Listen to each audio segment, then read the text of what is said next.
Hello, Blenders, and welcome to episode number 239 of ReelBlend, a podcast that told the Oscars, hey, guys, you know what? You should really show all 23 Oscar categories live on the show. And then they were like, you know what? You guys are right. We're going to go back to doing that. So you're welcome, everybody. My name is Sean O'Connell, the managing editor here at CinemaBlend. Joined, as always, way before that, hold on. Glass Onion performs really well this week. We review Andor and add it to the Star Wars tier list. And we got a fun one for you today. The Daniels, co-directors of Everything Everywhere All at Once, join us. And they implore you, please don't go looking for those rocks. Just don't do it. It's not encouraged by them in the least bit. You guys will understand that when we get closer to the interview. By we, of course, I mean Kevin McCarthy, Fox 5 in Washington, D.C. Hey, Kev, how are you today? I'm just really excited that we have two potential Oscar nominees on our show this week talking about farts in a bottle. I just want to put that out there. This is a very serious discussion that we have about everything, everywhere, all at once. And if you're tuning in now and you like farts and you like bottles, stay tuned. You're going to hear the word butt plugs a few times in that interview. Yes, I mean, to be fair, that's ReelBlend. And now we're demonetized within the first couple minutes. In context, that's a fair use of the word. That is a joke from the movie. That completely makes sense. And the interview. Yeah. Jake Hamilton of Fox 32 in Chicago, who rethinks joining us every single week. You have Hi, Jakey. Whenever the Academy came to us and asked for our opinion on all the categories, they said, look, they said the only way we're going to listen to you is if you have a member who predicted all the categories earlier this year. And you said, hot damn, do we? What was interesting is Spielberg wouldn't agree to an interview, which is fine. He's busy and he can do whatever he wants. But he did ask us to sit down with him for like 3 hours to talk about how the telecast should work. Right. Yeah. And so we did have that conversation with Spielberg. This is true. We just didn't record it. Yeah. He was like, I'm thinking about switching to digital. And we were like, oh, do we have some thoughts? Whoa. And we were all at Amblin and we were riding bikes together. It was just really beautiful. But it was Gabe in the basket. Oh, I thought you were going to be in my basket. That's what I pictured. Steven Spielberg said the word digital. I think all the teeth would fall out of his mouth. Oh, stop. I just don't think he could process that. The beauty of it is that he got to process it. He never will shoot digital. We're all good. He can do whatever he wants. Not yet. If you're watching us on YouTube, hello, everybody. Thank you so much for joining us. We see the subscriptions going up. We're at 10.1 now, which is fantastic, adding them at a fast and furious clip. Love the people who come on Friday mornings and start to watch when the notification crew goes off. So thank you for joining us. If you want to join that crew, go to youtube.com/ReelBlend podcast, give a like and a subscribe. You guys will be part of that community, growing community. Yes. I have a question for the notification crew, for folks that watch on YouTube in general. Do you enjoy when we set them as a premiere on YouTube? If you're a user of YouTube, you know what that means. Oh, I don't like that. Nothing matters. You don't like that? Oh, okay. Well, yeah, it doesn't matter because you don't. Well, okay, but explain this to me, because whenever I've seen anything on Premiere, and I click on it, it like skips to, let's say, 20 minutes in, and when I try to go back, it doesn't let me go. Like I don't want to start it at 20 minutes in. So this is why I'm asking the audience, what do they prefer? So the benefit of the Premiere is that you get to know ahead of time what the episode's going to be and when it's dropping, which is always Friday at 6:30 Central or whatever. But it creates a live watch along experience. So it's it's a little too early for probably most people to be watching along. Some of our international listeners, I'm sure, have a better time with that. But let me know if you like it or if you don't. That's why it has you skip ahead, though, Jake, so that you can be in chat together. But let me know. Drop your thoughts in the comments. Premieres? No premieres? Have you signed up for ReelBlend Premium? You get more useless conversations like this. They go in circles. But you can pay for them this time.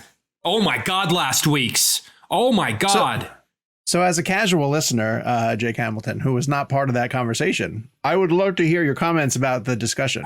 Not the discussion in play. I'd love to hear your thoughts on the topic. And we can't restart the discussion. We're just and God, would I ever not want you to? In a matter of, I don't know, what was it, 40 minutes? I went through the emotional roller coaster of agreeing with all of you, disagreeing with all of you, hating all of you, and at some point within the 4 minutes, wishing all three of you would just shut up. So it was a pretty good episode. It was a pretty good episode. It's essentially the show. That's usually Jake's emotion as he's on the show. How about we throw it to our interview with the Daniels? Much better idea. Film out right now called Everything Everywhere All at Once. And to timestamp it briefly, and I think Jake will mention this in the interview, we got to speak to them the night after the film did very well. at the Gotham Film Awards, including a well-deserved pickup for Ke Kwan, who I really hope ends up in the Oscar conversation. But I think he's going to. I think he's going to. I really like not just a nominee. I think he's going to win. Yeah. It's very possible. Oh, he's like on that path. I feel like the supporting category, generally the one that pans out to be the one that is the consistent winner throughout the season and generally doesn't change. Yeah. Like the biggest shocks that we've seen are like the actor winning all season and then all of a sudden they switch at Oscar night. But like that supporting category tends to, I mean, Jake, you know, Oscars and he has just as much of a narrative as Brendan Fraser does. Right. Like, and if Oscar voters love a good narrative to attach to a win, I mean, what a narrative he has. And obviously, people tuning in, we started off as an awards show, and we're going to dive into our awards discussion, obviously, as we get closer to award season. But I will say, as of today, November 30th, going up with the day we're recording this show, obviously, going up to this date, I was like, oh, Brendan Fraser's locked in to win, and we've seen it, and it's a phenomenal performance. But as the past couple days have panned by, Austin Butler seems to be getting right up there. I still think it's Fraser's. The Whale hasn't had its moment yet. They haven't sent out screeners. You know, it's too early. Just saying, I'm feeling that. I think 8 people on Twitter talking about Elvis has all of a sudden shifted the narrative, and that's not the case. The Whale will have a big splash when it finally drops. Well done. Thank you very much. All right. Okay. Anyway, here's the Daniels talking everything everywhere all at once on the ReelBlend podcast. Beautiful. I'm going to kick you guys off. Seriously, thank you so much for joining the ReelBlend podcast. We're so excited to have you guys on. We are very much, our sort of thing that we say is that we're a filmmakers podcast. So please feel free to get into like the nerdy nitty gritty that we oftentimes don't have time for into television slots. So this is your time to do it. So thank you for joining us. Thank you for having us. Of course. Absolutely. Well, we want to start by saying congratulations because you guys won Best Feature at the Gotham Awards last night and a very deserving supporting performance award, which we're all very excited about. So I guess just to put a timestamp on this, as we say, like, how are you guys feeling? And I guess just what's the difference between what you expected the reaction to this movie to be and how it was going to perform versus what it ended up doing? I feel bad for the losers because their movies were so good. It was confusing. It was very exciting to be in sitting at tables next to all the people that made all these good movies, and I did a bad job of saying hello or complimenting them to their faces. Yeah, I will say that like we were not expecting last night at all. I know people have been saying, "Oh, it's an awards contender. It's in the conversation," and like internally we've been laughing at it. Honestly, we're like, I can't believe that people are, like, I know people love our film and they're connecting with it, but it does not seem like the kind of thing we if we were trying to make an awards contender, we would have written a very different movie. There were certain jokes that stayed in the script. Less hot dog fingers. Exactly. So like to us, like we were like, this is very fun. I love talking about this movie. I love talking about our cast and crew. So this campaign has been really actually, it hasn't been quite as soul sucking because we're not really interested in positioning ourselves in that way. We just want to talk about the movie and have more excuses to have screenings. And last night was the first time where it felt very real, and it was actually kind of sobering. I'm still in shock. I'm very excited and very happy for our whole team because it's the whole film got the award, and so it's been really fun just connecting with our cast and crew over text and just feeling really proud of what we did. And so that's been exciting. But now I think I'm having to shift my brain a little bit after last night, because last night this has been an incredible year for movies. Honestly, there's so many films I've seen that I just absolutely loved, and to be part of the conversation in this year has been incredible. Daniel, what is a joke that you're surprised is still in the movie and it's still an awards contender? I heard you mention that. It's all the butt plugs. Isn't it obvious? Yeah. It's that's like Oscar kryptonite. You don't Can that be the Oscar clip? The butt plugs? Yes, that's perfect. Yes, please. We're gonna suggest it. I don't know if our team's gonna go for it. Please. Yeah. It has to be. In all honesty, posters, with the trophy on them, in all honesty, what I wanted to do is bring you guys now back to the very beginning. I was lucky enough to be sitting in that audience at South by Southwest. Yes. And my jaw was just on the floor. It was just on the floor because I couldn't believe what I was seeing. And so I can't believe that, like, how confident were you guys going into that screening in particular? Because, up to that point, I don't know how often you'd showed it to a crowd and to really know how it was going to play. And how did you feel kind of immediately after that screening? That's a great question. I felt pretty confident. This guy, he's the confident one of the group. But we've been to South by many times, and it's like a rowdy, fun, film-loving festival. And so Paramount is great. I always say it's my favorite festival that we've been to. So when we got in, I was like, our movie is like, I feel self-conscious sometimes calling our movie an indie film because we got to play with so many more toys than we've ever played with. We got to do full-on action scenes. We got to like work with movie stars. It felt like my version of a big budget blockbuster. And then I was like, oh, we're getting to go to South by. And I knew that Michelle Yeoh does a very good job fighting among other things in our movie. So I don't know, like that screening in particular, I was like, oh, this is gonna be so fun. Like I don't know about the life of the film. Like my expectations were way lower there, but like as a person who's been to that festival and had a lot of fun at like crazy screenings of things like Upstream Color or Spring Breakers. Like I was oh, these people are gonna be friendly. Like this is gonna be fun.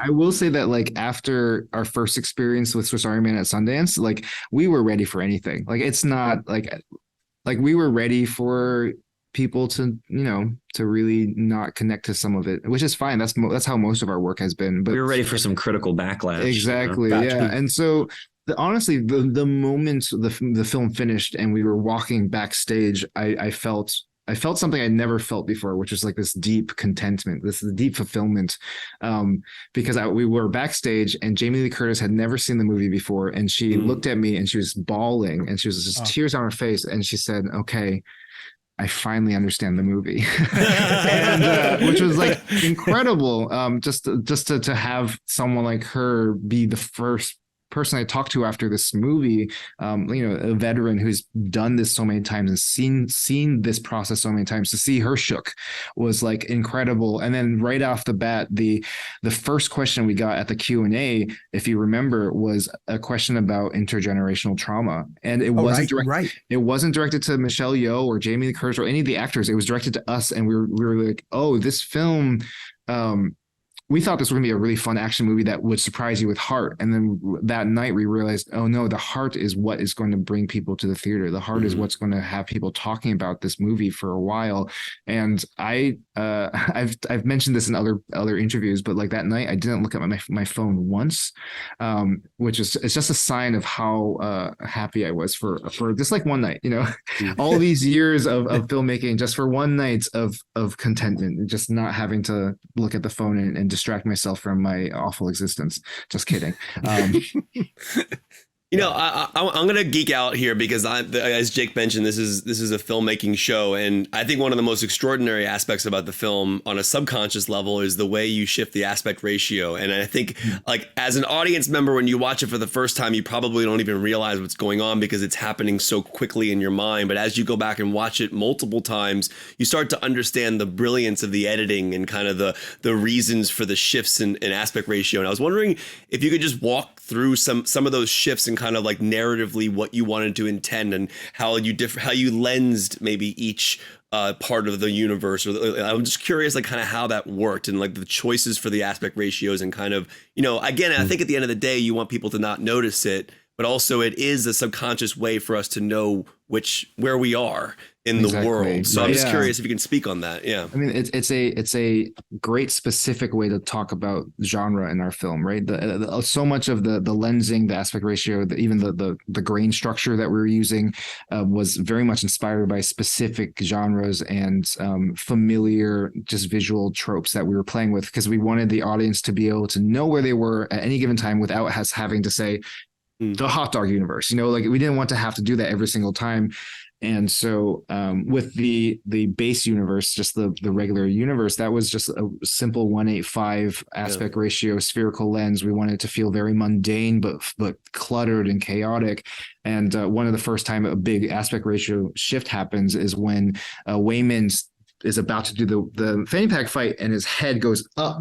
And as his head comes down, we watch the thing slowly shift into anamorphic, and and 239 aspect ratio. And so from then on, we established, okay, anytime we're in this universe now, the action universe, it's going to be 239. We're in this very cinematic space. But when we cut back to the laundromat party, we're back at 185 mundanity or whatever.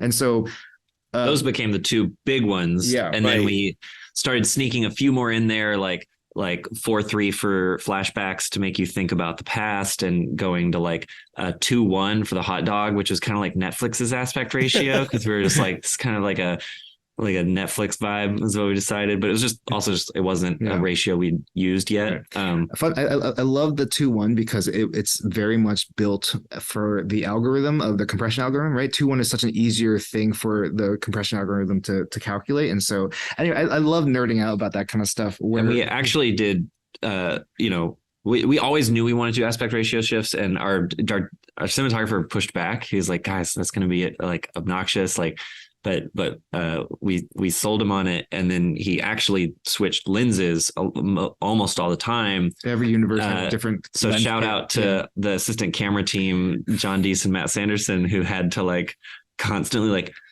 it's more than just switching the lens. You have to switch the plate, the lens mounts and stuff. And it's like midway through a scene, we would switch back and forth between spherical and anamorphic, like many times, and they had like several lens kits around. Like their job was, it's like they were shooting 4 movies, But I will say that the reason why we believed it was going to work and why audiences would be okay with it is that we were watching. I love supercut montages of like cinematic moments in film or whatever on YouTube. So they would be like, here's 100 different shots of someone kissing, or here's 100 different shots of 2 people holding hands from films. And like, what's so lovely about those these montages is that you feel continuity just through the action or the idea or the emotion.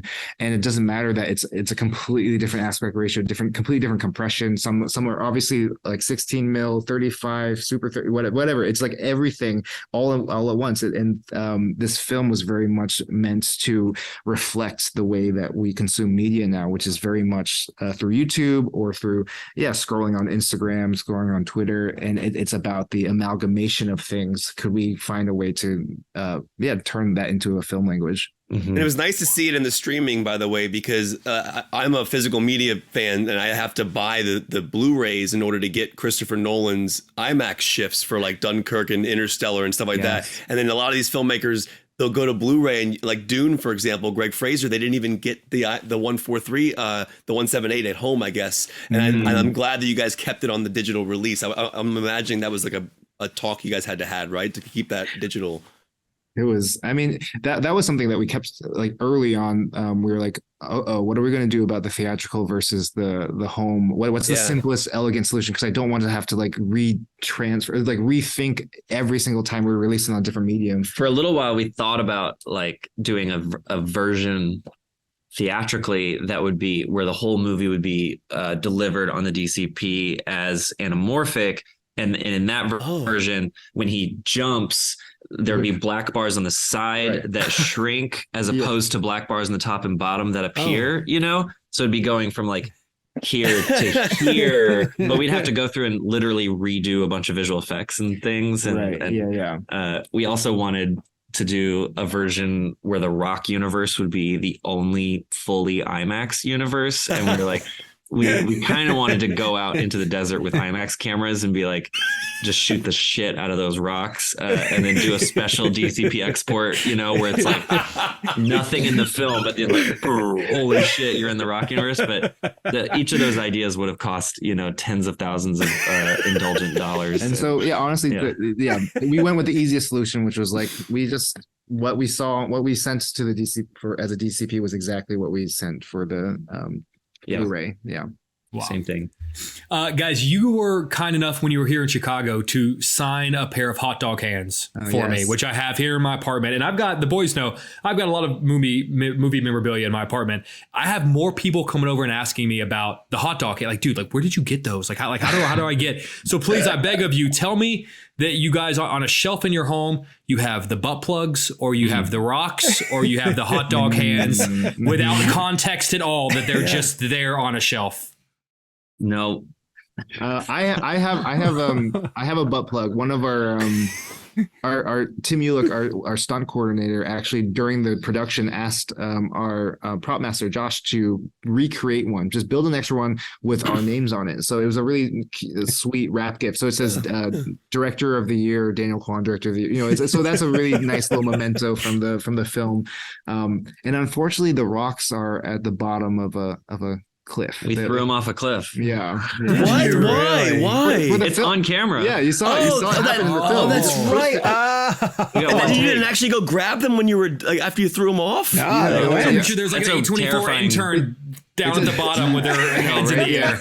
They're down there. You guys have no idea how terrifying. For film fans out there, don't go get them. Yeah. It's dangerous. It's like that's a dangerous desert. It's not worth it. They're just rocks. It's not that dangerous though. Like if you really want. It's a literal cliff. It's not worth it. I don't want to be like the Kamiko the treasure hunter. Interesting spin-off where some I'm thinking about going now. Where was this? No, I'm not going to tell you. I'll tell you where we bought the rocks. That's safe. It's like in Altadena, California. There's a rock store. They just sell rocks. It's a landscaping place right off the freeway.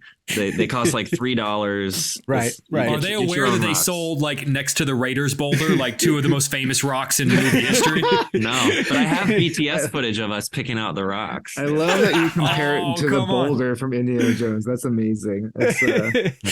Yeah, but I don't have memorabilia around my house. I feel like sometimes I'll have something sitting around that reminds me too much that I'm a filmmaker, and it kind of makes me feel crazy. Like I try to make my home make me feel like a normal boy. At least use the farts from Swiss Army Man as a ringtone for something on your phone or something like that. We have an office that we share that's filled with like memorabilia and stuff. We actually have a friend who, after watching Swiss Army Man, they farted into a bottle and then they taped their ticket stub to the bottle and they gave it to us. So we have their farts. Yeah, so it's in a jar. Yeah, you joke. Dustin your friends and all this group would get along very well. Why are we best friends? This is exactly the stuff that I talk about with my friends all the time. Oh no! Kevin has a bit at junkets where he shows ticket stubs from old movies to star. So he actually has a full collection. So Kevin, now you have to start putting them on the sides of bottles. Start farting in them. Before you give them to the celebrities. Next time I see George Clooney, like, hey, I just farted in this Ocean's 11 ticket stub. What do you think? Specifically for George Clooney, this is so exciting. It's a way to escalate the bit. We've escalated the bit. This is going to be a weird question, but I'm thrilled that I have this, and I got it the day it came out because I just wanted to be able to stop on scenes and admire your set design and your production design, which are loaded with details.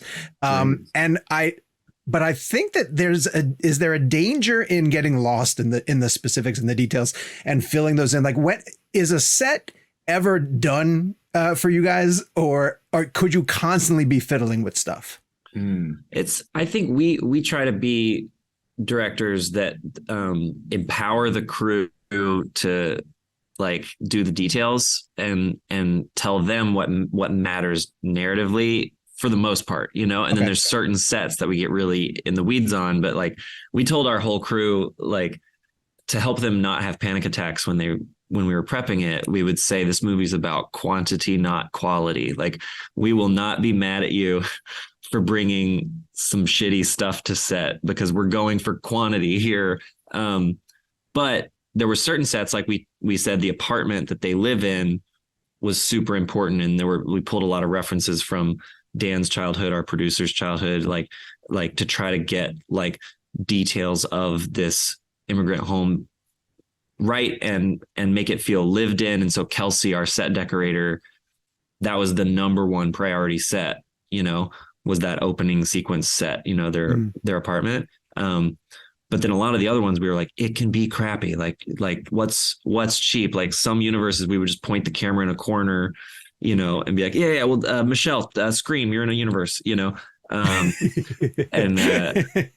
what often ends up happening was like, I say there's like a 20-80% rule, right? 20% really matter, 80% doesn't matter at all. Just give us whatever we can and we'll rewrite to whatever you find us.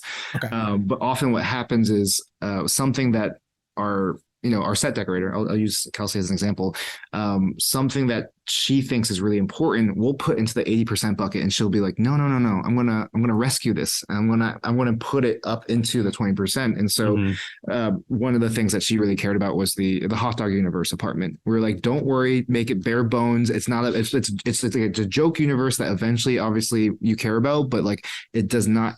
We do not want you to spend too much time on it. But she was like so in love with the idea of making it this soft, gentle, weird place where everything is colored hot dog flesh colors, or brown, or ketchup colors, or like she has a very specific image, and she's like, I'm going to spend a lot of time on this one. I'm sorry, even though you guys told me not to do this. And every department did this. Every department took something out of the 80% don't worry about it pile and put it into the 20% pile. And so we ended up making a movie that looks like, a bigger. It looks like we cared about everything. Exactly. But really they cared about it, process. Oh my God. That process is incredible. So it looks like 110% movie, so rather than a 20/80, it's like 30/80, which it's impossible. It doesn't make any sense. So that's why when people watch the movie, they're like, how did you do this? Well, it's a lot of trust, and it's a lot of allowing people to chase passion. Rakakuni is another good example. We told Jason Hamer, our practical effects guy, or one of our practical effects guys, to be like, give us a shitty puppet, whatever you can afford. Like, we do not have money for this. Yeah, we're like, the joke's funny, even if Rakakuni looks bad. Yeah, right. And but he got very excited about making a full blown animatronic that had multiple controls for like twist, rotation, tilt, ears, eyes, tail. It has a humping action as well, which we didn't use enough of. Yeah, and so like he came to set, and we're like, holy cow, this is way better than we expected, but he knew what mattered to us, and he prioritized those gags. Like the hot dog hands had to look good, and the Rakakuni did not have to look good, but he chose to make that look great. I was just thinking, incredible. there was one shoot day that was kind of like the quantity day, and it was very stressful for Larkin, our cinematographer, who likes for it to look good, but he knew like this is the day where we're just going to try to get a bunch of multiverses to kind of prove the point. And I think we started in a bar where Jobu shows up watching the TV. Then Michelle went and was a sign spinner. Then she went on to a bus. Then we went into this this space filled with a bunch of janky standing sets that I think is gone now. But we had rented this place, which is like the shittiest sets in Hollywood are all in this one warehouse, and we ran through. It's not even a soundstage. So like it's like audio's bad. Yeah, exactly. It's like really it's like a closet. Yeah. But we walked through there, and all in the same day shot them in the jail, them in the hospital, the baby being born, the martial arts competition, the gymnastics flashback thing. Oh, actually, we cut that. Then there was there were two different gymnastics things we cut. We had a whole list of inserts we were grabbing that day. Michelle had to do like 12 costume changes. It was wild. This is why you guys are an awards consideration. Yeah. This is why. I keep thinking about that video of Chris Nolan yourselves. writing the memento thing on the chalkboard. I don't know if you guys, that reminds me of like all the insanity you guys were doing with this, like keeping everything in order. I want to geek out with you guys because one of the things I really appreciate about the film is the practicality of what we're seeing. Everything feels like it's in camera. And we talked about the aspect ratio changes, but I want to nerd out about that fight sequence that you're referring to, the fanny pack fight sequence, which is just obviously a phenomenal fight scene. And it's honestly just one of the most incredibly choreographed sequences I've seen in cinema, just because it's so... It's perfect. Like every bit of it, the hits, the sound design, just the performance of it. And it also, at the same time, for as ridiculous as something like that would be, it actually works perfectly in the moment. So I was wondering if you could just break down a little bit of the filmmaking behind that, like maybe some of the ideas of how you shot it, how you achieved what you did in camera. I remember geeking out about that couch when they would sink in and how that was practical. I mean, there's so many cool things, but can you talk about the fanny pack fight a bit, and just in terms of production? For sure. Yeah. We were obsessed with, the old school Hong Kong action movies growing up. That was this was the moment where we're like, okay, we're announcing ourselves the film is announcing itself as an action movie. And we wanted to make sure it felt like like we were committing. So even like halfway through when you think the fight's over and then he fills the thing with rocks, like things like that are like everything that Jackie Chan and Jet Li, they would always do these kind of moments where you're like, okay, the fight's not over, let's keep going, and just building that tension. So we wanted to create a film that a sequence that felt like that, felt as epic and fun and patient as some of that stuff could be. But the tough thing was we didn't have many days to do any of this stuff. Like Kwan, who actually performed a lot of that sequence, he used to be a he was on the stunt team for X-Men, Bryan Singer's X-Men, which is bizarre. But so he's a trained martial artist. He has a black belt in Taekwondo. Yeah. But he was like, when he found out we only had one day to shoot the whole fanny pack sequence, he was like, we can't do this. This would normally take 2 weeks on a normal movie. You guys are going to try to do it in one day. And we were kind of like, yep, we're going to see what we can do. And but because our team we've been working together for so long. We've all come up through music videos, and music videos, you have no time and you have to shoot a lot, and it all has to be like big, impressive, practical stuff. Music videos are so short that they can't be boring. There's no time for you to fill out the runtime with just like normal shots. Everything has to be magical and interesting. And so we have confidence in our crew, but I think a lot of it had to a lot of it came down to the experience of all working together and understanding each other.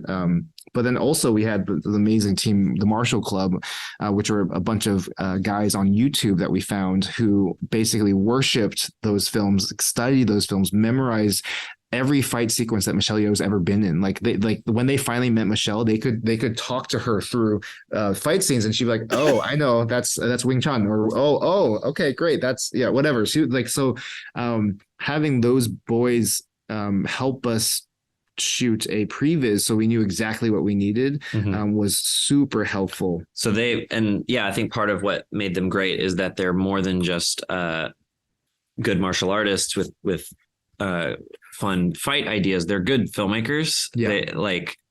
So they shot these previses based on like our loose outline of the fight.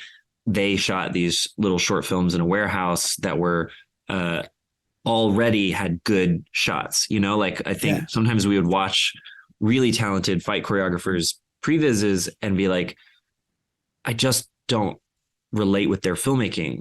And that's such a huge gap to be like, I just don't like I can't tell if I like this fight because the shots are so the opposite of what I would want. And these guys are so fun and playful. So we had that, we'd been working on that for like a month or two and cutting it down and killing darlings. And so we had it shot for shot. And like reshooting stuff that we wanted to get a little bit more specific. But we knew like beat for beat, shot for shot, what the scene's going to be. We saw a lot of the problems that were coming down the pipeline.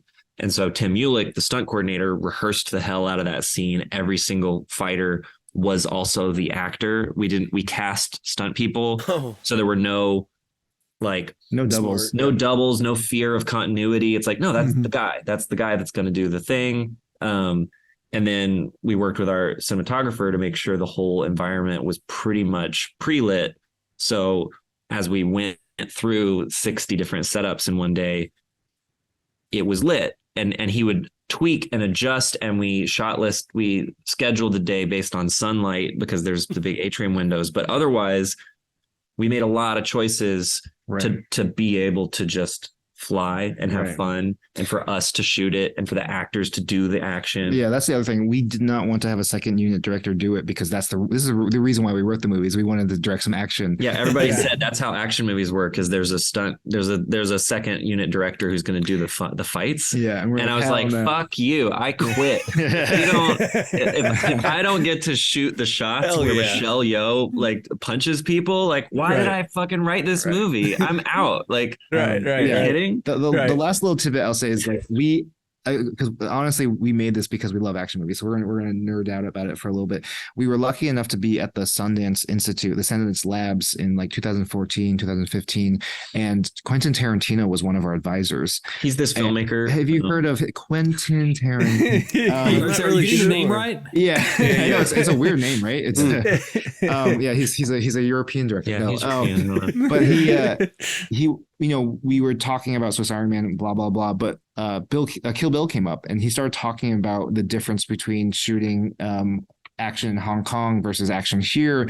And it's obvious now when we look at it, but he's like, filmmakers here often, and this was a while ago, so things have changed, but filmmakers here often treat action scenes like they would a dialogue scene. You shoot the master, you get the close-ups. If you need a couple inserts, you get the inserts. Whereas Yuen Wu-ping, the great choreographer who's basically done every amazing kung fu movie you've ever seen, including the ones here in the US. The way they do it is they shoot it in order, one shot at a time, figuring out what is the best shot for this moment, for this specific punch, for this fall. Oh, should this be a combo where we hold it in a wide shot? But they're shooting it sequentially to get basically the maximum narrative out of it. And I think that's why you say it's a very satisfying, fun thing that feels like it works, is because every time we have an impact, we have to think, okay, what is the best way to shoot this impact? And the whole thing feels so much more alive because of it. Although we did not shoot that way. Yeah, exactly. I wish we could have, but like we tried to find a balance between the two. Reverse engineered it, yeah. But so we tried to we definitely didn't do the coverage thing. You know, we definitely did the shot for the action, but still had to shoot it out of order. And plan it all in advance more than they did back then. And then we managed to pull it off all in one day. We did go overtime that day, which was tough. It was a tough day. I hate going overtime. So I was like, let's get rid of some shots.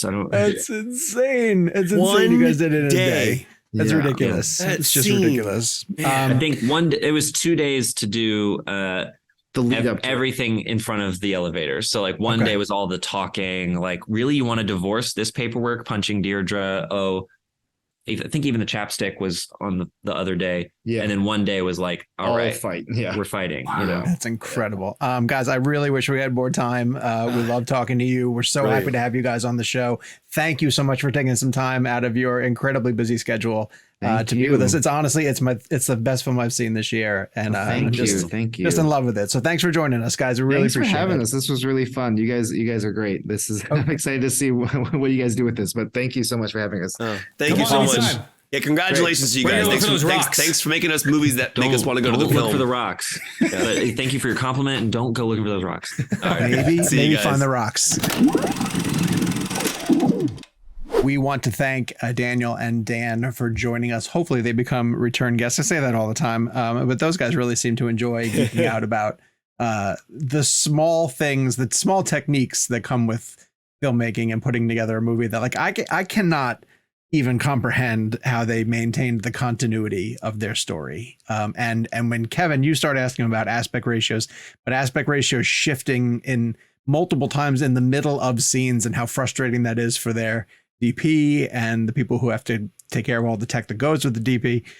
I could listen to them talk about making that one movie legitimately for a month. And don't you guys feel, I never really thought much about this, but I feel like it's become a topic. We had this, Kevin and I had a moment with Jordan Peele earlier this summer, and I know it's been a thing with Denis Villeneuve and Dune, but like, it's gotta be really frustrating for filmmakers these days to not just worry about the product that's going out in theaters, but now having to worry about not having control over what it's going to look like at home. Like, that feels like a whole other set of concerns that honestly a filmmaker shouldn't have to worry about. I like hearing them talk about, well, we thought about having to change the entire film because of what it will look like. Yeah. Which is, moving forward after it leaves theater, it's only going to be in theaters for, let's call it 6 months. And then from, in perpetuity, it's at home. So really you have to be almost more concerned about what it looks like at home than what it looks like in theaters. And that shouldn't be the case. Like, it almost makes me feel bad for these filmmakers that, that shouldn't be a concern. It should just be, this is the movie we made, and at home, it's going to look the exact same. And and I'm so glad you brought that up, because two things. One, in terms of the aspect ratio discussion, one of the things that as a viewer, when you watch Everything Everywhere All at Once for the first time, most general audiences are not going to notice it. You're not supposed to. Like, it's supposed to be a completely subconscious thing that just lets you know where you are in the movie. But as you go back and rewatch it multiple times, the one that they brought up specifically was right when we go into the fanny pack fight, how the screen just goes down into the wide screen. And they were physically moving the frame and the aspect ratio into the scene, which is really cool. But to Jake's point, one of the things that was really frustrating, we saw this with Dune, is that, you know, Dune was filmed with this IMAX ratio for these dream sequences and the sequences in the desert and everything. And then the release just came out in pure widescreen. Nope is another example where if you don't get the physical disc for Nope, you cannot see the IMAX transitions that you saw. Sean prefers Peacock with the commercial breaks. Well, here's the thing. I think you guys are talking about like the 1%. Like, I think there's a 1% of filmmakers that are like extremely concerned about this. And then for everything else, there's like the Smiles of the world and the Man from Otto's of the 100%. world. I think it's bigger than 1%. I feel like if you think about it this way, think about box office numbers. And you see like numbers for like Dune. I can't do another box office conversation. No. This is not a Scorsese thing. This is more of like when what was the big? There was a big IMAX film that came out recently where people were tracking how many people were going to the theaters just to see it in IMAX because was it Top Avatar re-release. It may have been Top Gun. Top Gun's yes, because Top Gun shot coming back to theaters, right? And they shot in IMAX for the sequences in the flying. And kudos to Top Gun. Their digital and their physical release both shift IMAX aspect ratios. So when you're within the middle of watching Top Gun on iTunes or streaming it, you do get those jumps in those transitions because at the end of the day, Sean's brought up a point before, and this is not an uncommon point. When Nolan started doing this years ago with Dark Knight and just this shift to IMAX, this gigantic shift, what he was doing with these cameras and the changing of the quality of a 65 millimeter IMAX image to a 35 millimeter IMAX image. Sean said it can be distracting. And I think back then there was no protocol on how to do it, when to do it. It was just doing it for how cool it would look. And then as filmmakers learned, they were like, oh, what if we did it narratively? What if we started messing around with it from a story perspective? And like Jordan Peele told our show, he did it when you weren't expecting it, so it punches you in the face kind of thing. So it's gotten to a point where filmmakers are taking advantage now of the tool, just like a lighting or a score or any type of other tool they would use to enhance a sequence. It's becoming more and more important, and I think that's kind of what's happening now. And you heard the Daniels talking about it, and their film on streaming gives you all the transitions, which is really cool. Gabe, what'd you have to ask? I was just going to add before we move on, my favorite in recent memory, as far as like aspect ratio shifting trick and for a narrative reason is still It Comes at Night. To me, because as that gets more claustrophobic and as that story goes from being like very, very kind of slow and just suspenseful is a bit of the word, but it's just you're anticipating what's going to happen, and then as that ramps up, he just slowly until the aspect ratio is very thin. Makes me nervous just thinking about it. Well, it's a tool, good. And then last thing I'll say is I know we're about to move on, and we'll talk about this when we get to The Whale, and hopefully we'll get Aronofsky on the show if it happens. But The Whale is shot completely 4:3. The entire film is a 1:3:3, which is basically the aspect ratio Snyder did Justice League in. Yeah, because you feel like you're in an apartment in a box the whole time. And that's cool, and it works. All right, so we had a conversation on the premium about the box office, and it's not why we're bringing this up. But this is an interesting talking point with regards to Glass Onion, because that's the story that we're getting to next. And we're discussing If anyone thought that the premium discussion meant we weren't going to talk box office on this show, you're mistaken. No, that's crazy. That's crazy. Of course we're going to talk box office on this show. Because there's still some really interesting aspects for specific movies. And for this one in particular, Glass Onion going to a limited theatrical push, Netflix, and doing 13.2 million in only 696 theaters. Now that goes to show that like per theater, it was doing extremely well. You saw reports from different people, audience members who were going to screenings on Twitter talking about how the screenings were mostly packed. It was tough to get seats, sold out shows in different areas. When we had Ryan on our show, he talked about, you could see the look on his face of like the fear that he had of people not being able to get to a theater to see it, knowing how badly his audience and fan base really wants to go see it in the theater. You heard all the things that we were saying about it, of like how well it plays with an audience. And so, we're paying a lot of attention to what that number means, the 13.2 million and the only 696 theaters, and questioning why doesn't Netflix leave it in theaters longer? There isn't another big movie that's in theaters until probably Avatar, which is December 16th, I want to say. You know, you have Man Called Otto, and is that opening before that? Like, I looked at the December. You're muted, Jakey. I looked at the December release. That's but January. Sorry, I've been coughing. Is it really January? Is January. Yeah, I think they're doing the limited January in New York at the end of December, and then wide in January. Which honestly, that feels like the perfect January move. Like let Avatar have a few weeks to itself, and then this sort of counter programming of look, Tom Hanks is grumpy comedy comes out. Yes, Gabe. I want to mention something anecdotal, which we like to do when we talk about these things. I've had this week several friends reach out and be like, "Hey, I think I'm going to go see Glass Onion." And I'm like, "Well, are you though? You can't." And they're like, "What?" I just heard that, it did really well. People really liked it. Don't know that it's a limited release. I honestly think today's the last day, the day we're recording, Wednesday, November 30th. Yesterday. Starting yesterday. Well, I think starting today, there are a lot of people who are showing up at the theater or refreshing their phone over and over again. Yeah, it's unfortunate because it's unfortunate. I think we wanted it to just be released fully in theaters, but it is unfortunate that they didn't even give it the chance to have some word of mouth screenings, within the next week. Like the fact they only gave it those few days is a bummer. I read somewhere, and I could be wrong, and I don't want to quote this to anything, but I read that it may have been strategically done this way, in a way where they put it out for a week with the hope that it would create a want for more, and that it would go, "Oh, I missed it. Now I need to watch it on Netflix in 3 weeks." And I think, like, that's the whole thing, is like, from the article that I read, there's different schools of thoughts of how Netflix operates. And like, this is the first time, I believe, that a Netflix film has officially been released in an AMC and Regal theaters. Yes, that was a groundbreaking deal. Yes. And that was a big deal.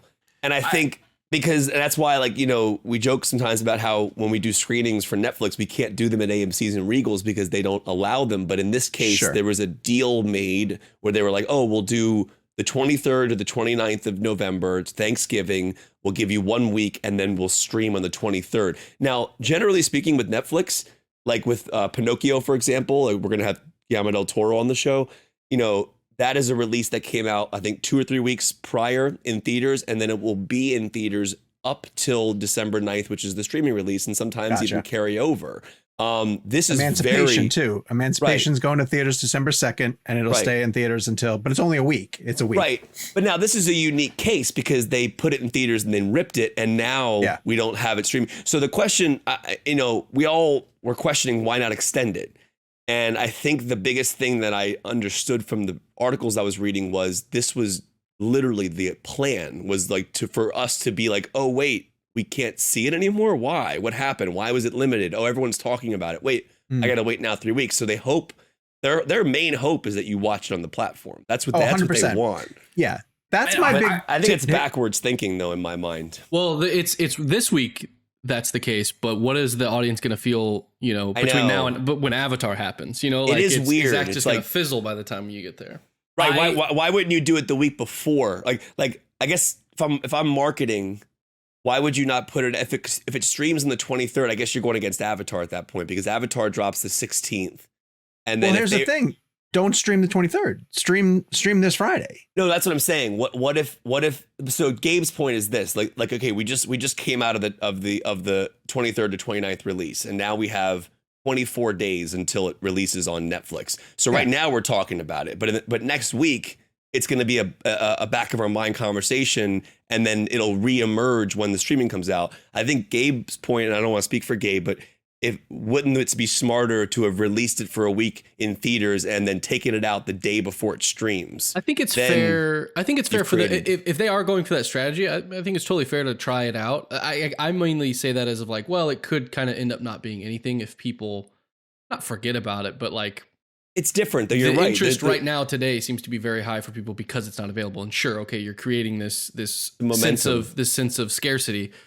But by then, people's minds move on very quickly. To give Knives Out credit, to give that franchise credit, I do think it is a special case where like people really enjoyed that first movie. It is really entertaining, and this one is getting such good reviews that maybe for this, that doesn't matter. And I think people are going to be excited to see it wherever they can see it. So. But they spent $450 million reportedly on two Knives Out films. And at the end of the day, we all discuss this a lot on the show. How is Netflix actually making money, right? And while they have millions of subscribers, and you could base the number of hours people watched Wednesday, for example, but at the end of the day, how do you define your profit? And I get that becomes from the subscriptions and how much they're making and how much they're putting into films. But if you spend $450 on two Knives Out movies, what did the first one make? 311 million or whatever it was. I read a stat yesterday that this movie could have easily done 300 million worldwide had it been given a proper release structure. Now, if I'm Netflix, I think the second one you're releasing, the next Knives Out, you really need to strategically build a 45-day theatrical experience of that movie, then go to streaming. Because like Gabe's brought this up before, Netflix is now a legit studio, just like Paramount, Universal, Warner Brothers, right? So their brand, if they can make a deal with AMC and go, all right, we're now one of those guys, so give us the 45-day window, then we'll go to our platform. It's the same reason people don't go to theaters and they just wait for the home video release anyways. If you're not interested in going to a theater, you'll just wait for it to hit Netflix. So I think there's a lesson to be learned here, because I think you guys all agree, they're missing out on millions and millions and millions of box office dollars by taking this out of the theaters. And this was always the plan. This is not a surprise. It's just kind of like, you're kind of like throwing away money. Jakey, what's your take? I mean, this sort of reminds me of that really great speech at the end of Moneyball, where the the owner of the Red Sox tells Brad Pitt, like, you're the first one through the door, like you're going to take all the hits. Like Netflix, none of the streaming services have ever really done anything like this before, where they want to capitalize on a movie at the box office, but also capitalize on as a streaming service. I think we are moving into a future where Netflix is going to be putting out their major titles in theaters for a couple of months before putting it to Netflix. Yeah. This is just them dipping the toe in the water. Unfortunately, I feel like it's yielded more negative press than anything. Like Kevin said, every headline over the last 72 hours about this movie has been about how much money they left on the table. But this is their first attempt. This is their first attempt. I mean, it was never going to go. I mean, this was never. They were never going to go from we're a streaming service through and through to here's a movie with a 3-month theatrical exclusivity. You know, they tried the week thing. They realized, holy crap, look how much money we left. We screwed up. We messed up. They're now trying to overcompensate by putting it back in theaters after it's already available to people streaming, which I think is also a mistake. But again, to sort of quote the Moneyball speech, like this is the first one through the door.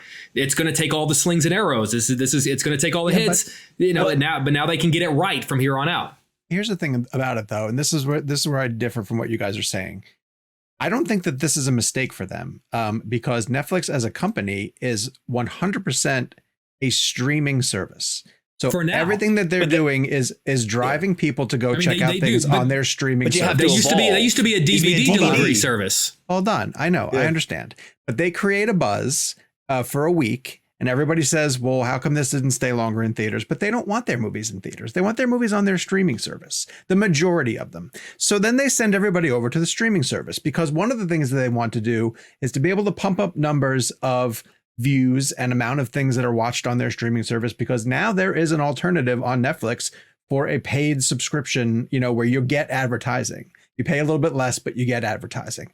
So now they have to start showing some statistics over there to show that people are turning things on Netflix and keeping them on for a longer period of time so they could sell to advertisers. That's where they're going to make a lot of their money back. Like, it would be nice for them to get a Knives Out every once in a while that maybe does 300 million. But think about all the other movies that Netflix are putting on their streaming service on a regular basis that would never go to a theater. I was just about to say the same thing. I was about to say like Gray Man and Six Underground, these movies that cost 200 million plus, I feel like wouldn't have done that well in theaters with a wide release as something like a Knives Out, because Knives Out was a built-in franchise. It had an interest. It's funny. Like, it's rare.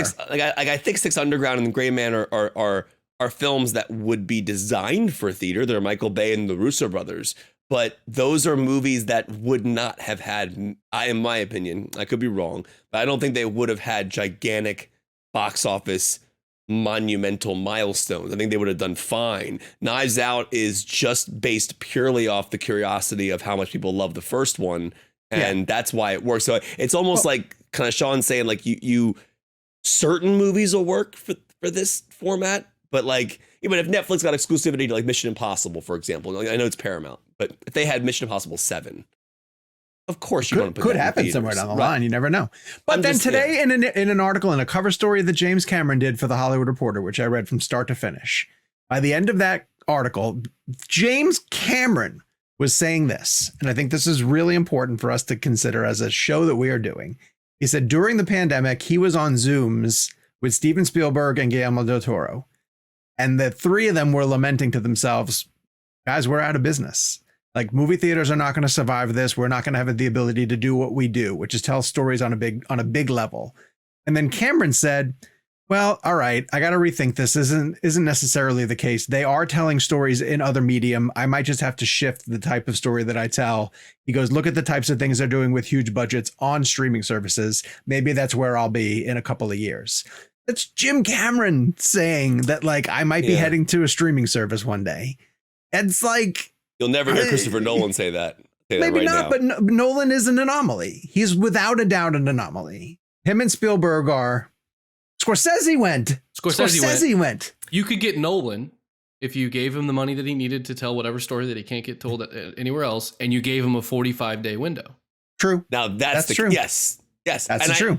And that's incentive. That's incentive for Netflix for sure. Exactly. Give Cameron a 45-day window for Avatar 7, and then put it and then put it on Disney Plus. You know how much money they would have to spend to buy Avatar 7 if we ever get it?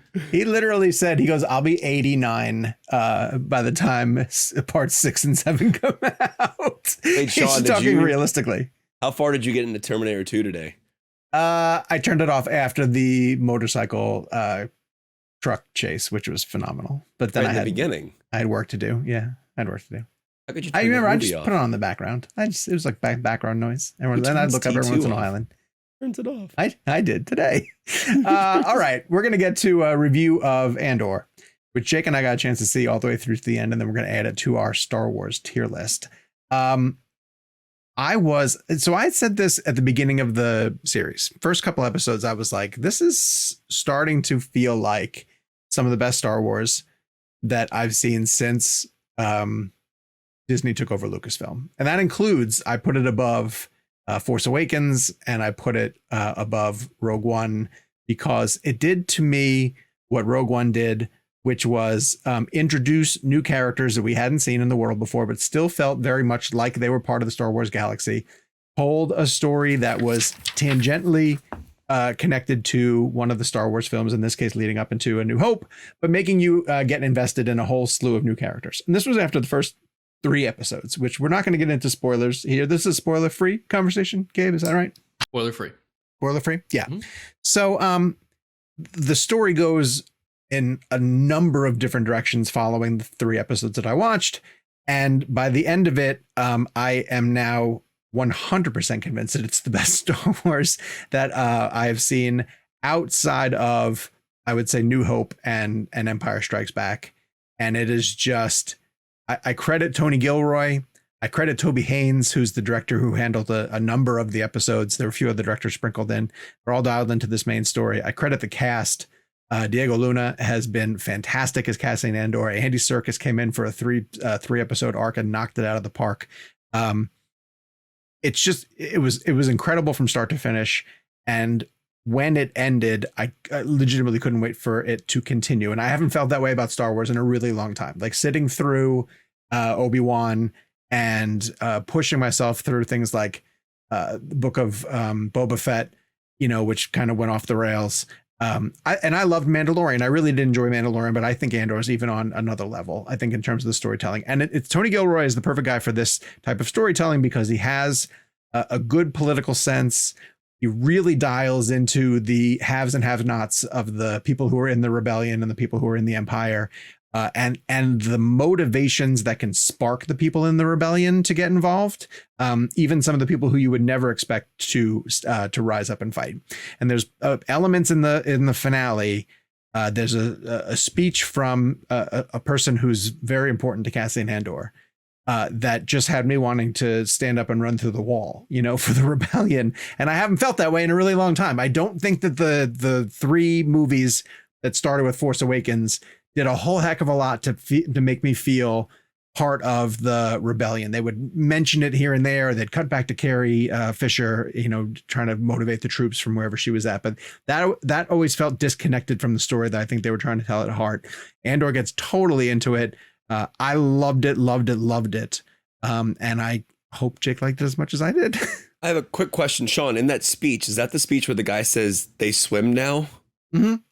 Okay. Yes. I was trying to remember. Okay. That was it. Yes. I love that speech. Yeah, I agree with you. It's funny. I was with something that is this good, I instantly start getting pessimistic because I'm afraid that Disney and Lucasfilm will learn the wrong lessons from why this is so good and why people are responding so well. But I think it says something that there's a moment near the end of Andor where music starts playing at a funeral. And that moment, not a lot of special effects, not a lot of pomp and circumstance. It's just a simple moment where music plays at a funeral, and it is more effective, more exciting, more dramatic, more powerful than anything we've seen from Star Wars, maybe since Disney bought it. And I just wish that they would look at that and go, the simplicity of this moment. Why does this moment work so well? And we throw all of this money at Book of Boba Fett and Obi-Wan, and it doesn't have a fraction of the emotional impact that this singular, quiet, little cheap moment, not cheap is the wrong word, but a less expensive moment in Andor had. I mean, it goes back, and I've talked a lot about this, as simple as it sounds, shooting on location. Like making me feel like, one, getting your ass off of Tatooine, showing that there are other planets in this vast, wide galaxy of far away, and making us feel like these worlds are tangible. Like we know what they feel like. It's the same problem I'm starting to have with MCU. Is the same problem I started having with Star Wars. Is that you can look at all of these series lately, and you can almost see that screen behind them and them standing in front of it and whatever props it is. And this was shot on location. It's shot here and it's shot there. And it also, I've been scoffing at, plus sized seasons lately. Whenever I first heard 12 episodes for Andor, I thought, my God, like what could possibly, but it's also a reminder that one, sometimes these stories need time. And also, not every episode needs to have these big, massive action beats. If it's written well enough, and the other ones haven't been, quite frankly, if it's written well enough, the characters and the story are sufficient. You don't need to distract me with special effects and explosions if the stories are good. I mean, my favorite moment in all of Star Wars is I Love You and I Know. It has nothing to do with special effects or explosions or anything. Like what about like a 50s inspired neon colored biker game? Okay, I'm a little bit more forgiving because that really did feel like a tip of the cap to George Lucas and American Graffiti. So I was a little bit more forgiving of that than most people were. But it's just like, I just really hope that, and I don't know what the ratings for Andor have been compared to everything else, but the general reaction has been undeniably positive. And I just hope that Disney looks at what's happening with Andor going like, maybe we should start making stuff like this. And I worry that just based on my pessimism of how this industry works, I worry that it's going to be the exception and not the rule. Well, I think Ahsoka, I've heard really good things about Ahsoka because it's Dave Filoni basically shepherding it along, and he loves that character extreme. And I think Rosario is perfect for that part. And to talk about shooting on location, like you mentioned, like there's a moment where, without spoilers, Cassian has to sort of run away to some place, and he lands at a place that kind of looks like the French Riviera, right? Yeah. But it has stormtroopers all over it. And when we arrived there, it was so jarring to me because I hadn't seen Star Wars in a location that looked so totally different from anything that we'd seen. But yet they were weaving it into a Star Wars movie. I was like, oh, wow, this is so cool. Stay here for a little bit. I want to explore it. Ways of integrating other places we know. There's a very quick one-off line where a character is berating her husband for being a gambler. And she says something along the lines of like, if you have to, go to Canto Bight. And just that one little line honestly made the Canto Bight sequence in Last Jedi, which I hate so much. I hate that sequence. But even it sort of made me go like, okay, it added a layer because it reminded me that like these planets are out there. You don't have to keep going back to planets that we've seen 1,000 times before, but like reminding us that they exist, but then take us to new places, make us fall in love with these other planets in the same way that you made us fall in love with Hoth. Like, in all honesty, how have we not been back to Hoth? I know. Like, we go back to like, not that I know I just berated like Star Wars for using the same planets over, but it's just amazing that like the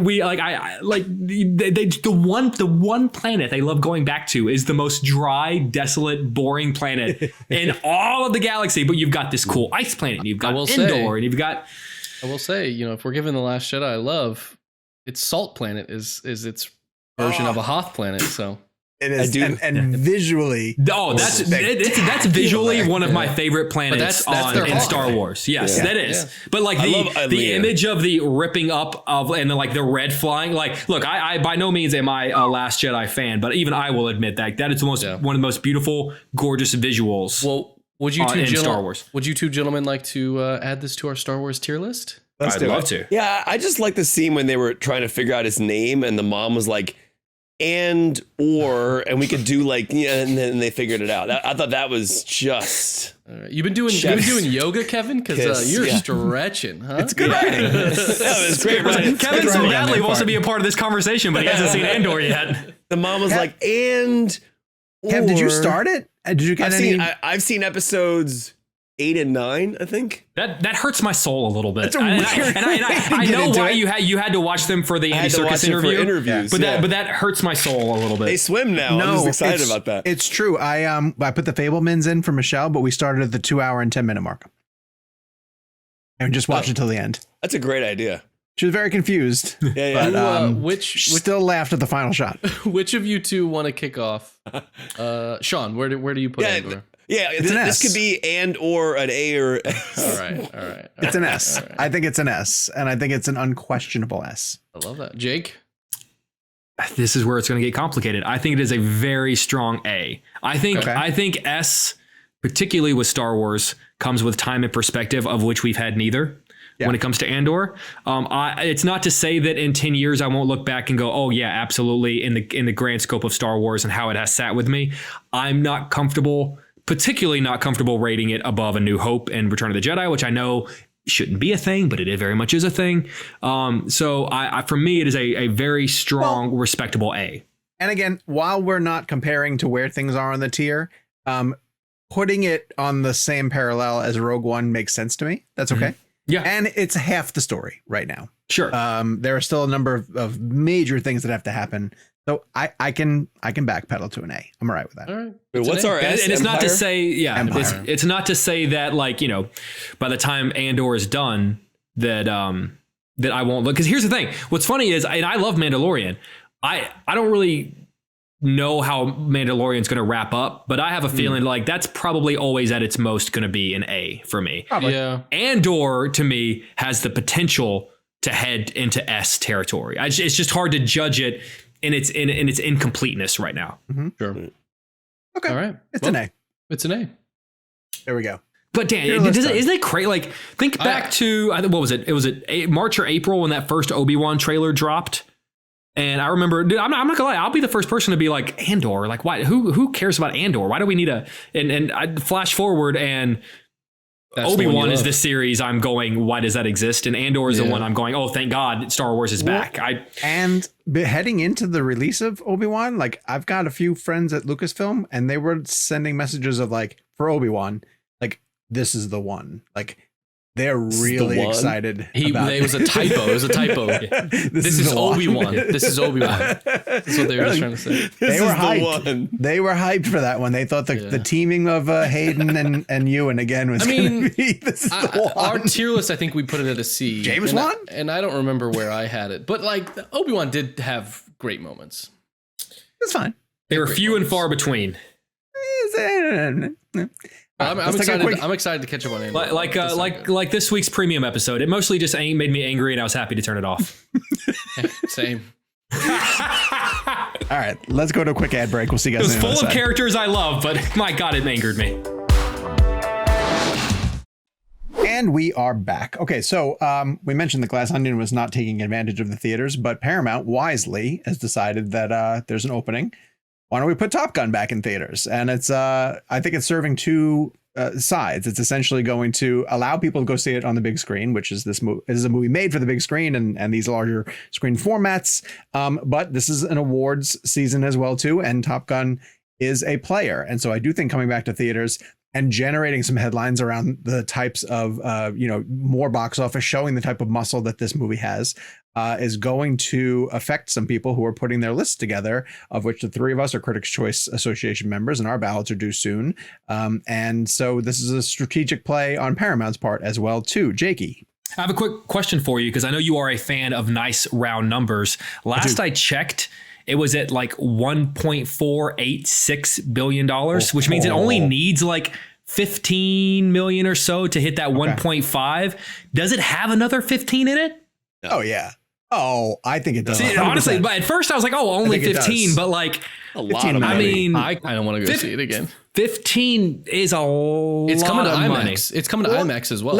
This is a number I saw today, and it really surprised me. Well, this is global. This was globally. When Avatar re-released in September, it did another $76 million. Yeah, but it had been literally years since it left 4K. theaters. It was new, and also you had this new sequel coming out, and so a lot of people felt like, oh, I want to go see this one before 2 comes out. Avatar just left theaters, and a lot of people have it on their TVs. You mean Top Gun. I'm sorry. Top Gun had just left theaters, and a lot of people just bought it at home. Right. Within the past couple of weeks. I just, as crazy as it sounds, 15 million might be a lot. I actually am leaning more with Kevin in that, I hope it does, because I'd love for it to hit that $1.5 billion mark. I think that possible. I think that you're not wrong, and I won't be surprised if you're correct in that assessment, but you might be underestimating the sort of meme factor of Top Gun. Like Top Gun was like so big culturally as like the cool thing to go see. Everyone was talking about it. I could see large groups of friends being like, that movie was so kick-ass. And the movie is so exciting in theaters that people would be like, one more chance to go see that again. Let's ride, or whatever they say. That's how they should, honestly, that's how they should sell it. Like, look, we're about, remember like back in the day when Disney would release movies on VHS and they marketed as buy it before we put it back in the vault. It really made it sound like, oh my God, I gotta get it right now or I'll never be able to get it. They really should market it in such a way, like see it on the big screen for the last time or something, like really kind of make it a like, look, you're not going to get this chance again kind of thing. That would be very smart. I would this go is see the it for that second reason. re-release they've done. It is. Yes, by the way, this is not the first re-release. That's how thin the calendar is this year. The release calendar. I know. You know what else should get re-released is Morbius. What if we get Morbius back in theaters? We did. Well, for a second. Speaking of numbers, I read this today. Doesn't the first Avatar, it made $2.92 billion? Yeah. So could that ever cross 3? Oh, 100%. Because that movie will see re-releases for decades. Yeah. Wow. Yeah. Interesting. And like before 3 comes out, they'll put 1 and 2 back in theaters. They'll double up. Yeah. Well, they're already doubling up for this one, right? Isn't AMC doing like? That's a good point. The marathon. Does that count towards Avatar 1 box office? Sure. So, yeah, definitely. Yeah. I mean, think like before 7 comes out, they'll put 1, 2, 3, 4, 5, 6 right in theaters. It's true. And then pretty soon we'll live in a world where it'll just be theaters full of avatars. That's right. And then when 7 comes out, it's going to be theaters. Everyone thought it was going to be Marvel superheroes, but it's just much bluer than we thought. 7's going to be they're going to double bill that with Furious 7 when Avatar 7 comes out. Why not? Actually, same exact plot line in those movies. Hey, to be fair, they are both about family. That's true. The reason why Top Gun's coming back is because the only other alternate out there right now, aside from some of the art house films that are making their way for Oscar consideration, things like Empire of Light and The Whale and films that you can go see in the movie theaters around you, is Violent Night. So this is David Harbour playing Santa Claus in a movie that I've heard described multiple times as half Die Hard, half Home Alone. But with an R-rated sort of grisly take. I did not see it. The boys did. Jakey, what's your take on Violent Night? I mean, this is one of those very unsexy reviews, but I thought it was just fine. It seemed very low hanging fruit in the like, hey, look, isn't this shocking? We're seeing Santa get drunk and throw up on people and beat the crap out of people. And it just sort of feels like, well, I mean, okay. I mean, I get it. I get what you're going for. But like, and there were, David Harbour growling, seasons beatings. Sure, got like a chuckle out of me.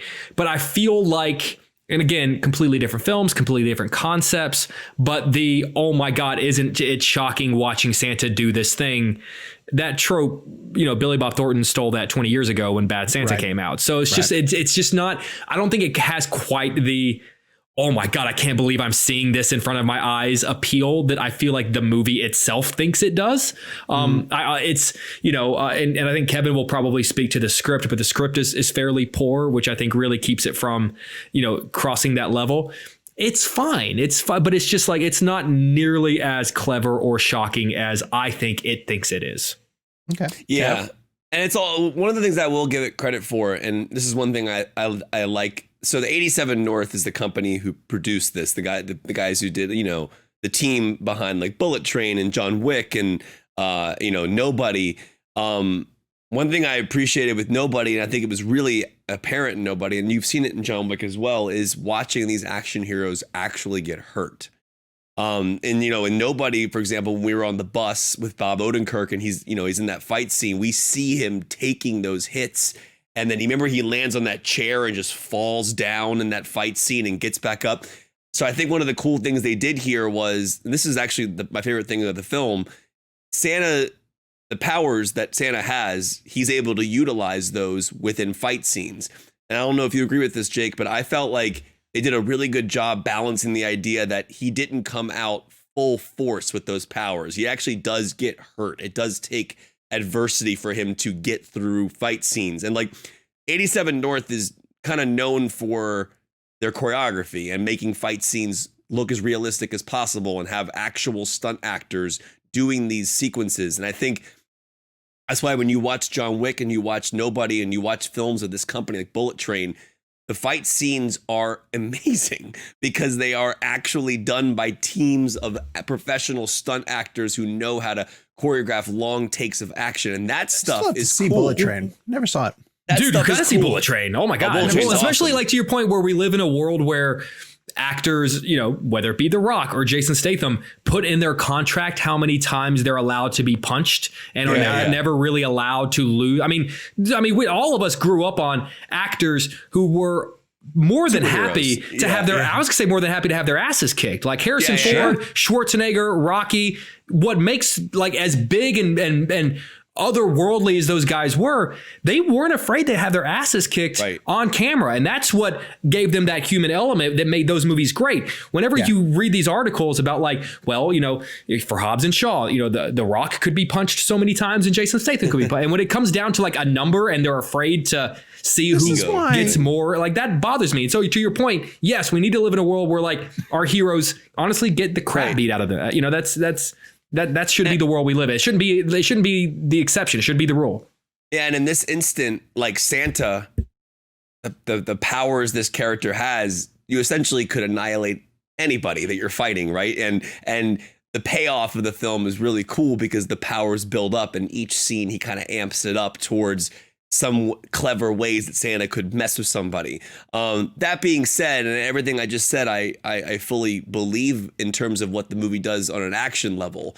It's just not well written. And here's the thing, and I actually hate when someone, or I don't like to use the word hate. My mom said never use the word hate. I dislike when you see a film that has great action, but you criticize the script and people go, wait, it's just an action movie. It's not supposed to have a good script. I disagree with that completely. And that's why I always praise James Cameron, films like True Lies and Terminator 2 and Aliens, which are straight up action films that have really solid scripts and really solid characters. And in this case, Harbour's great. He's given good lines. The issue, and I guess I'll just explain what the plot in the beginning of the film is it's a family on Christmas.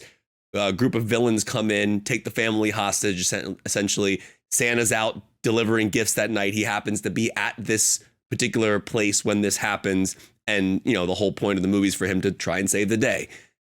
Jake, I don't know if you agree with me, but that family that is taken hostage, the writing and the characters are just not I got so excited whenever I realized that sort of the matriarch of the family was Beverly D'Angelo, and I was like, oh, that's fun. But she's honestly really bad. And they have this kid who's like a social media star who's trying to like capture everything. And I get the modern times of it, but it just felt like every character was like, oh, we got to make this person that person. This person's that person. And it just felt really like they were plugging in what they thought a family dynamic would be in that situation. And like, it just felt forced. And like, when you watch something like Nobody or even John Wick, I'm not saying those are class act scripts, but they work for the world that they're in. Scripts. Yeah, actually, but you know, it's funny. Well done. We keep mentioning sort of the elevator pitch of like, oh, it's a Die Hard with Santa, but it really does feel like someone in a conference room in a studio in Hollywood literally said that, like, oh, we should make a movie that's Die Hard with Santa. Get on it.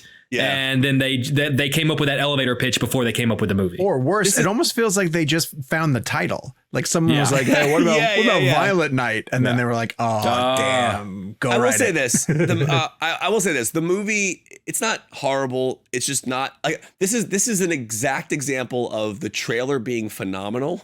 Like the trailer was awesome. And then the movie was just it's fine. I mean, but the action, I will say, if you like action and you like 87 North, like The Company, you will get genuinely cool. There's a really cool Texas. You guys know what a Texas switch is? I do not. Okay, well, Gabe like does. The scene in, if I'm not confused, it's like the scene in Hot Fuzz when he jumps over the fence, and then it looks like he's jumping over the fence like yards later, but it's just a different actor that they swapped in, right? That's the So like I think one of the most famous, I think probably one of the greatest Texas switches is in Place Beyond the Pines, when we're on a oneer behind Ryan Gosling and he drives his bike into that like circular thing, and in the middle of that shot, there's no edit, another driver takes over and you don't know it.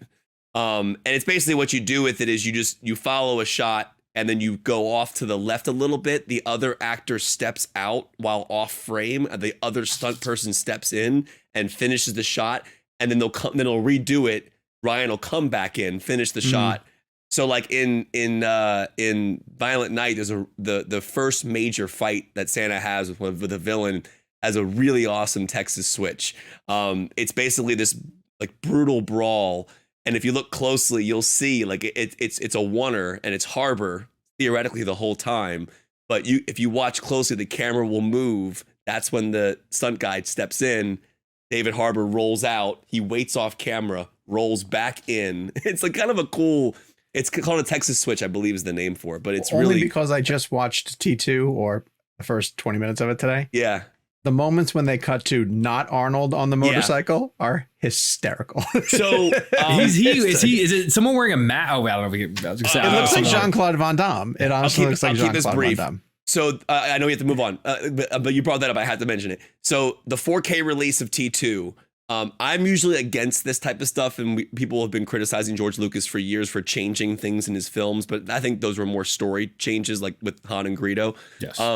In this particular instance, back then when they shot that film and Arnold's coming off that ledge of that bridge with the motorcycle, back then we didn't really have face replacement. So it was an actual stunt actor who performed the sequence. He fixed it for the 4K? Yep. So the 4K, they actually went back in and put Arnold's face on the stunt guy, and it looks phenomenal. Like they did a really good job. And I was like, you know what? That's one that I'm cool with them changing. John, for the version that you were probably watching on Sci-Fi, they actually did face replacement as well, but it was Jean-Claude Van Damme. right. It was you were watching T2 Hard Target. That's what also because he goes off the ramp, and before he lands, they cut to commercial. It was like 2.5 minutes of commercial. And then like an alien crawls across the screen. It's like tonight at 7. Yeah.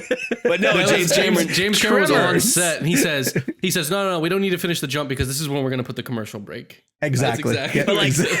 But nowadays, Sean, if that scene happened in a John Wick movie, Keanu Reeves wouldn't do that. They would have a stunt guy do it and then face replace him with Keanu Reeves. But they just didn't have the tech back then, and now it looks really good. Well, I'm saying I like the nostalgia of clear the stunt old man. stunt guy. Yeah, I like that. mean, yeah, Well, you know, Cameron cool. went back and changed the stars in Titanic. Like that's how, that's how meticulous. Like it was Neil deGrasse Tyson, which I think is the stupidest complaint in the world. Complained like DiCaprio's not in it anymore. No, don't be that guy. It's a fun complaint. It's a fun complaint. Okay, but Neil deGrasse Tyson. Neil deGrasse Tyson on Twitter when it comes to film, I think is like the worst kind of film Twitter person. Where he's like this sort of he's the guy that's like, oh, like you do if Tom Cruise had ejected out of the plane at Mach 10, he would have turned it. Like, dude, nobody cares, man. You're supposed to have fun with that. You're supposed to have fun. I don't think he's doing it in a fun way. I think he is. Has he addressed the room on the door controversy? There wasn't there an episode one that I get very angry about the whole door thing. Like there's a scene in the movie where he tries to get on the door and the door starts to tip. Like they address the fact that he can't get on it or it won't hold her. Like it's I don't understand this whole like why it was such a contra. Like there is a scene where he tries to get on. You don't try once. You try a few times. No, he was cold, Sean. Rose skitched to the edge. I feel bad for Michelle. I feel bad for like Michelle on the Titanic and Sean going, could you just scooch over a little? There's room for me on this door. I would 100% be yelling at her to scooch to the edge. That's the least romantic. Jake's like, I just don't think so, man. I don't know. He's up on the door. He's like, also, the stars aren't in the right place. It doesn't make sense to me. Jake's holding onto the door also. Don't argue, man. It's just no room. There's no room. Sean, are you sure? Are you sure? Jake's like, I'm pretty sure. Yeah. And then in a lifeboat, Kevin's rowing by going, are you guys shooting on film? Blowing a whistle.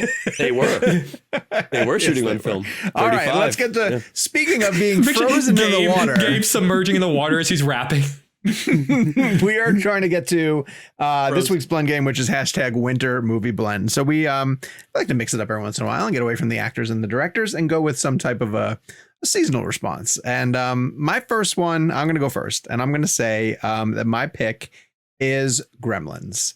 Gremlins is a very fun holiday film that it's important that it's set during the wintertime. It's a Christmas gift, obviously, that Gizmo is to Billy.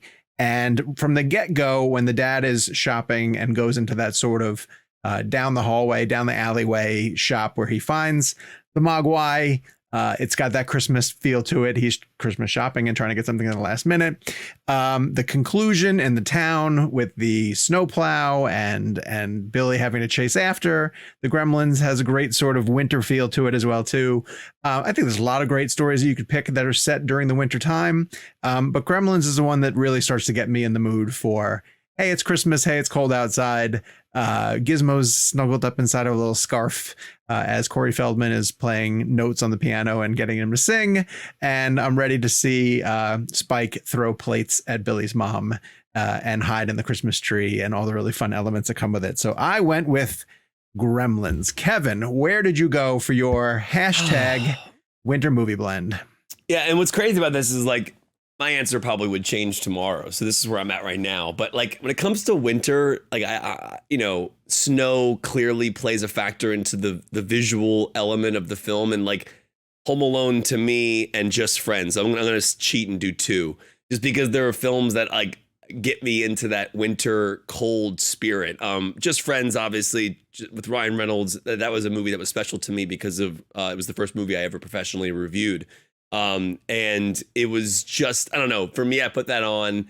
They go, it's cold. The movie's all about the Christmas time. It's cold, the snow. It plays a part, and there's a hilarious ice skating scene with Ryan Reynolds. So I don't know. That's a film that takes place in the wintertime that just reminds me of that time of year. Home Alone. The reason I bring that up is because my buddy Dan, who I've been best friends with since I was 12. He's been doing this bit recently over the past couple of weeks where he'll just send me a screenshot of a movie he's watching and have me guess it. And luckily I've gotten every one of them right. Like he's like, how are you So last night he sent me a photo of a clock in a house. That's all it was. And I was like, that's Home Alone. He goes, how the hell did you know that? And because back then, like, that's how I equated, like those movies had feelings. Like there was a feeling to the way the screen or the image would give me about the time of year. Sure. And like Home Alone, even though it's a Christmas film, I watching it at the end of November, even before Thanksgiving or after Thanksgiving, gets me into that winter vibe. And regardless of if you celebrate Christmas or not, that film just feels like purely winter. Just like everything about the story. I mean, even down to a little scene where Macaulay Culkin's like sledding down his staircase to go out the door and then walking over to the convenience store to buy food and come back. It's just a feeling to it. I know The Shining might be like an obvious choice here, or The Gray and things like that, but those are the films that I'm thinking about in my head at the moment, of like films that give me that winter vibe. I know they're kind of random choices, but that's where I'm at. Great choices. Jakey? I've talked extensively about my experience and my tradition of watching The Thing and The Shining in the winter. So I didn't want to use those because I've talked about that too much. Instead, I will talk about one of like my must-watch Christmas movies, which I feel like might surprise people because I don't talk about it a lot on the show. Every December, I genuinely look forward to watching Love Actually. I don't know why. Wow. That Bill movie, Nighy, man. it gets me. It really does. I get, it's so cliche. It's almost like saying your favorite Christmas song is the Mariah Carey song.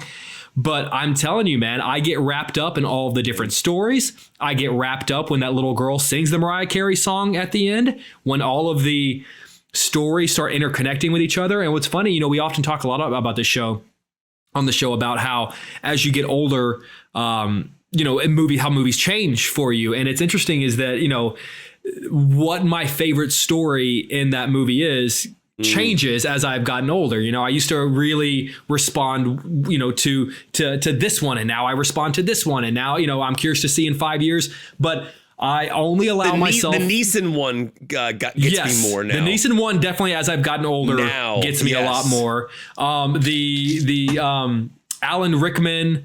Yes. One really affects, really kind of like breaks my heart more so. And, the older I get, even though I love Alan Rickman, the less forgivable he is for me as I get older. And it's just, and I always forget that Billy Bob Thornton plays the president. And it's always such a fun, pleasant surprise whenever he shows up and plays the most cliche, terrible American stereotype you could imagine. But I love it. The jokes still play for me. The dude who goes to the small town and Wisconsin, and meets like the four most beautiful. Yeah, and he meets like the four most beautiful women in the world at the most dive bar you could possibly. Like, it's just fantastic. And I only allow myself to watch it once a year to kind of make it a treat. I watch it in the month of December, usually, and with a week or so left to go for Christmas, so that it kind of times out with the timing of the film.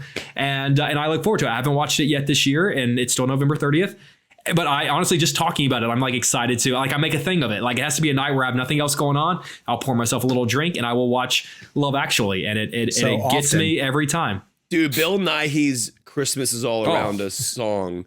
Like, that is one of my favorite bits ever. Yeah. I that movie, and Hugh Grant is so good in that movie. But it kind of doesn't kind of bother you that, like, and I remember asking Hugh Grant about it at a junket, actually the same weekend as the first Avatar junket, so it would have been 13 years ago. But I think he just did an interview recently where he talks about, like, not super, like, Hugh Grant doesn't love that movie, or like doesn't think his performance is good. Like, doesn't it kind of a bummer? It's like, dude, of all your movies, like, you don't love that one? Like, that's the one you're gonna talk badly about. Paddington 2 star Hugh Grant.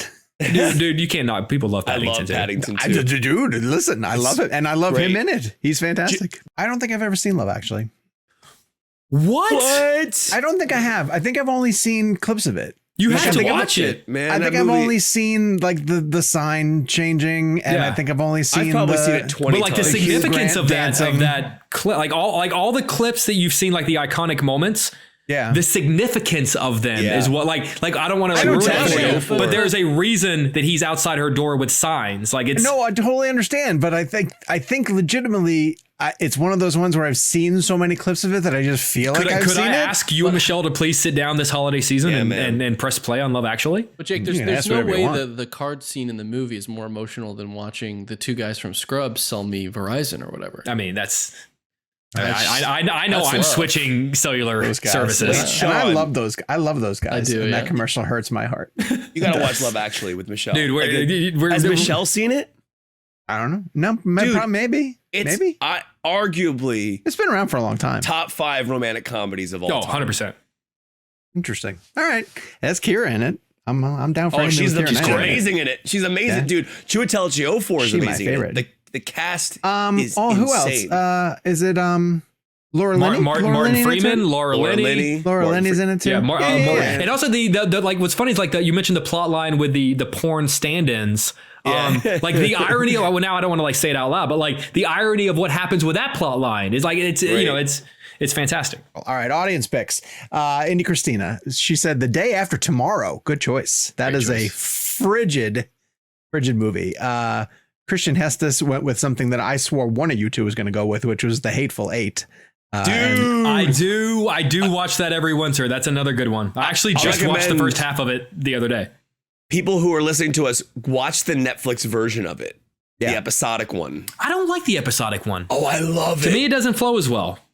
Amanda Young said The Cutting Edge. Matt Caron said Fargo. Another great. Fargo is a great choice. That's what Rachel I thought of when we were talking about to the Daniels about going to look for the rocks. There's a great story because remember, like Fargo tries to imply that it's a true story, but like the names and events have changed for you know. And I think that after Fargo came out, there were stories of people going to look for the money because the money in theory would still be buried out there. That's funny. So that's what I thought of whenever they were talking about don't go look for the rocks. I thought of like the money from Fargo.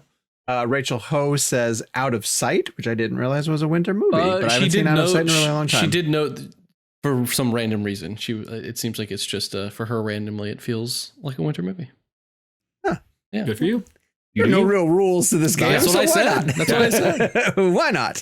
And then Philip Addison says The Nice Guys, noting technically any Shane Black movie is a Christmas movie, and I think that's very fair. Okay, Iron Man 3 is a Christmas movie. It is. I remember when what was it like when we did the junket because it came out the first weekend of May, so we would have done the junket in April, and like it just felt so weird like watching that movie in April. I was like, this doesn't feel like it should have come out right now. Very true. Good point. For next week, reach out on Twitter using hashtag Ewan McGregor blend. So get us I know mine. Get us your favorite films starring T2. Ewan McGregor, and you can let us know what he's not in T2. And he let is us in know T2. Ewan McGregor is in T2. Well, the other T2. Oh, okay. It actually was called. No, it actually was called T2. Yes, it was called T2. That's right. Or you can email us at ReelBlend@cinemablend.com if you would like us to hear your Ewan McGregor pick for next week's blend game. In the meantime, our next premium episode, which is going to be dropping on Monday, is going to be the 2-film challenge. Actors Volume 2. Again, check the description wherever you are listening to us to figure out how to get access to the premium episodes. Want to throw out a plug to the real ones. Gabe, what do we have to say about the real ones? Well, no, for the real ones. The real ones, again, are they're all the real ones, but the ones that, stick through the outro, through the rigmarole. Because next week's guest, and partially while we're playing Ewan McGregor blend, is Guillermo del Toro. Yes. Hashtag it happened already. Guillermo del Toro. Folks. This one's fun, man. As long as I don't accidentally delete the footage, he's going to be on the show. Oh my God. He is so much fun. He tells some stories that it's so good. Shocked us of how much fun they are. Yes, he's going to be a terrific listen. So, hey, real ones, you made it this far, and you guys now know that Del Toro will be our guest on next week's episode. In the meantime, follow us online at Jake's Takes, at Kevin McCarthy TV, at Sean_O'Connell, at Gabe Kovach, and the show is at ReelBlend. We will talk to you guys sometime soon in the near future, and follow our socials. We're off to London specifically, because we're going to be in London covering a number of crazy things, including Avatar and possibly 1923 and something else. Oh, we can't say that out loud yet, though, can we? We won't mention any of that. What I just said. But what I'll say, and I won't make you guys commit to anything because I think your schedules are still up in the air. Are the three of you gonna try to do an impromptu? Throw out a quick tweet. Maybe. Hey, we're at this bar. It's tough because Sunday all of our schedules. There are so many elements where we're just waiting on timing. Yeah, I ask you on air because I know a lot there blenders. It would have to be Sunday. Would love to do it. Yeah, it would have to be Sunday. It would have to be Sunday, and we just don't know our Sunday times. And there are some interviews that, in theory, that we would be doing via Zoom, where the talent would be. Yeah. So I mean, in theory, if we could potentially get done at 9 o'clock, I'd be down to take off. Here's what I'll say to the folks: in the UK. Don't make a trip to London this weekend, hoping that it's going to happen. But if you're in London, pay attention to Twitter. And Sunday night, the guys will tweet out if they get the chance. Yeah, there might be an announcement that we are going to celebrate a very busy day by heading to a pub to watch Kentucky. Fucking Kentucky's going to be in London. That's insane. And first round on Kevin McCarthy. Yeah, that's what I hear. Yeah, that's what I've heard. Yeah. So anyway, in the meantime, Larry Crown. Hashtag elephant feces. Oh, no.